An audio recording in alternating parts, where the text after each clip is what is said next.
మా ఆర్గనైజేషన్ గత 2022లో స్థాపన నేషనల్ కమిషన్ ద్వారా మా ఆర్గనైజేషన్ ద్వారా ఏ సమస్య వచ్చినా భారత ప్రభుత్వం చేత కమిషన్లో ఉన్నటువంటి వాటి ద్వారా మేము సమస్యల పరిష్కారం అవుతాం.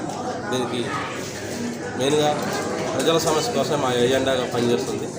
మా పబ్లిక్ ఫర్ సోషల్ జస్టిస్ని ఏ సమస్య ఉన్నా మాకు తెలియపరచాలంటే గూగుల్లోని www.publicforsocialjustice అనే వెబ్సైట్ని ఎంపిక చేసుకొని దాంట్లో కంప్లైంట్ బాక్స్ అని ఉంటుంది.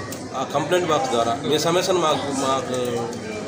మా దాకా తెప్పిస్తే దాన్ని మా లీగల్ టీం చూసుకొని వాళ్ళు మేమే అప్రోచ్ అయ్యి వాళ్ళ సమస్యకు పరిష్కారాన్ని దిశగా మా సంస్థ ఎల్లప్పుడూ పోరాటం చేస్తుంది. కాబట్టి ఈరోజు అందులో భాగంగా శ్రీకాకుళం జిల్లా పొందూరులో ఉన్నటువంటి మండలం, ఈ మండలం ఏర్పాటు చేసినటువంటి మా టీం మెంబర్ అయినటువంటి పల్లా అచ్యుతరావు ఆధ్వర్యంలో చాలా ఘనంగా ప్రజల సమస్య గురించి వివరిస్తూ వారికి కావాల్సిన న్యాయాన్ని మేము అందించడానికి పూర్తిగా మా యొక్క సంస్థకి ఉన్నటువంటి హక్కులు, అలాగే మా సంస్థకు ఉన్నటువంటి అన్ని ఏ విధంగా ప్రజలకు కావాల్సిన వాళ్ళ బాధల సహకారంలో మా సంస్థ తోడుగా ఉంటుంది.